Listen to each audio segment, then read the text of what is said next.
Kasi may mga lalaki din syempre na nag-iisip na what if kung wala na akong pera balang araw? Paano to ngayon yung babae na to? Sasama pa ba talaga sa akin to? Yes. Kung magkasakit ako is dadamayan ba ako na ito?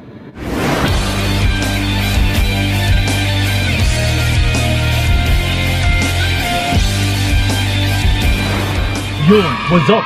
Ayan, kamusta mga utol, and then welcome sa video na ito. So once again, this is pa yung kaibigan ni Kiko. So syempre, usapang pag-ibig na naman. Dahil ito, dagdagan ko na naman ang inyong mga kaalaman. Kasi ito ha, ang magiging topic natin sa video na ito is gawain ng babae na huwag mong gawin sa lalaki. Yes. Ito mga utol ha, kasi mostly ginagawa talaga ito ng babae pagdating sa relationship. Na halos ito yung mga pinagagawa nila sa lalaki. Na yung kahahantungan or yung magiging resulta ay hindi maganda.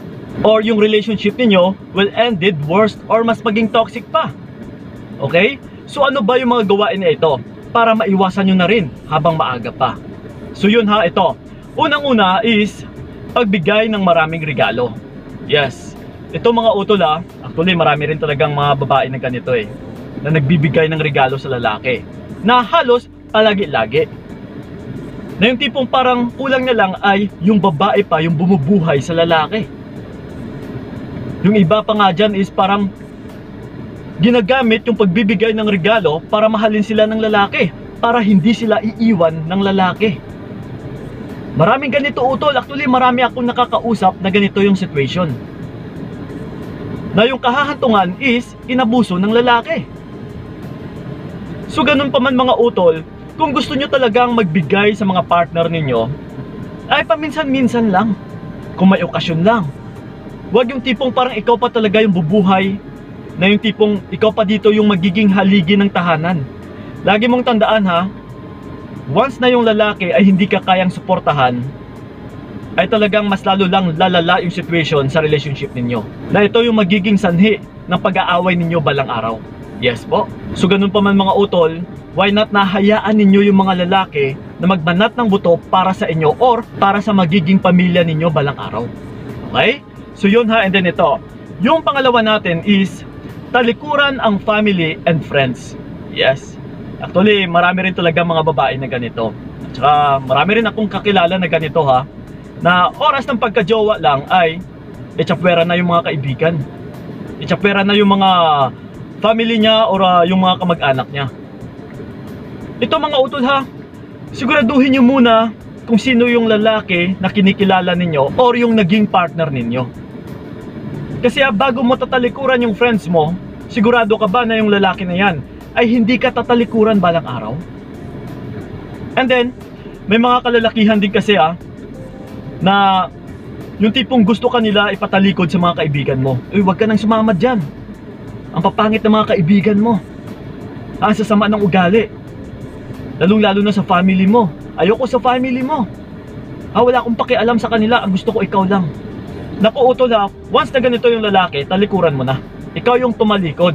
Once na pumasok kayo sa relationship, huwag naman ninyong talikuran yung mga kaibigan ninyo. At saka, syempre, yung mga family ninyo. Okay? So yun ha, and then ito. Yung pangatlo is paghinto sa trabaho.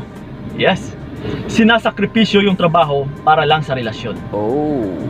Ito mga utol, hanggat hindi mo pa yan asawa, ay huwag mo talagang isakripisyo yung trabaho mo. Huwag kang tumigil. Lalong-lalo na kahit sinabi pa ng partner mo na tumigil ka na sa pagtatrabaho, ako na yung bahala sa'yo. In advance utol, kailangan mong pag-isipan na what if kung iiwan ako ng lalaking ito balang araw? What if kung magloko ito balang araw? What if kung magkaroon kami ng malaking problema balang araw? And then, iiwan ako. So, paano ako ngayon? Nga, dahil wala akong trabaho. Yes. Isa pa ito utol na mas lalong lumalaki talaga yung ulo ng lalaki. Kapag alam namin na walang trabaho yung babae, ay yung tipong nakadepende ka na lang sa akin, na lahat na lang din ng mga bilihin mo, lahat ng mga pangangailangan mo is sa lalaki mo kinukuha, talagang lalaki at lalaki yung ulo niya. Na mas lalo kanyang maaabuso. Na mas lalo kanyang aapak-apakan. Kasi isa lang naman tatatak sa isipan ng lalaki. Dahil kapag mawala siya ay nga ka. Yes. So again ha, kung may trabaho ka man sa ngayon, utol, huwag mo yang itigil para lang sa relationship ninyo or para lang sa kagustuhan ng lalaki. Mas mainam pa rin na may trabaho ka. Give and take kayong dalawa. Nagsishare kayo sa mga bawat gastusin. Okay? So yun ha, and then ito. Yung pang-apat natin is yung maging submissive. Ito mga utol. Actually, marami rin talaga mga kababaihan na naging submissive. Yung tipong sunod-sunuran na lang sa mga partner nilang lalaki. Yung tipong walang magawa.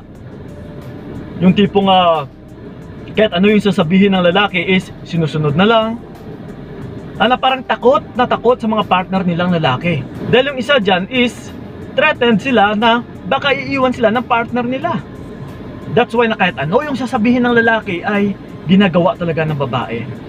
Ito mga utol ha, may sarili kang pag-iisip. Yes. Na kailangan mo ring mag-decide sa sarili mo. Natignan mo rin kung tama ba yung mga pinagpapagawa sa'yo. Kung tama ba yung mga ginagawa mo para sa kanya. Dahil kung minsan ay yung hindi mo alam, binobola ka lang pala ng lalaki. Na yung hindi mo alam ay pinapaikot ka lang pala ng lalaki. Or yung hindi mo alam ay ginagamit ka lang pala ng lalaki. Okay? So again pa man mga utol is huwag kang maging submissive.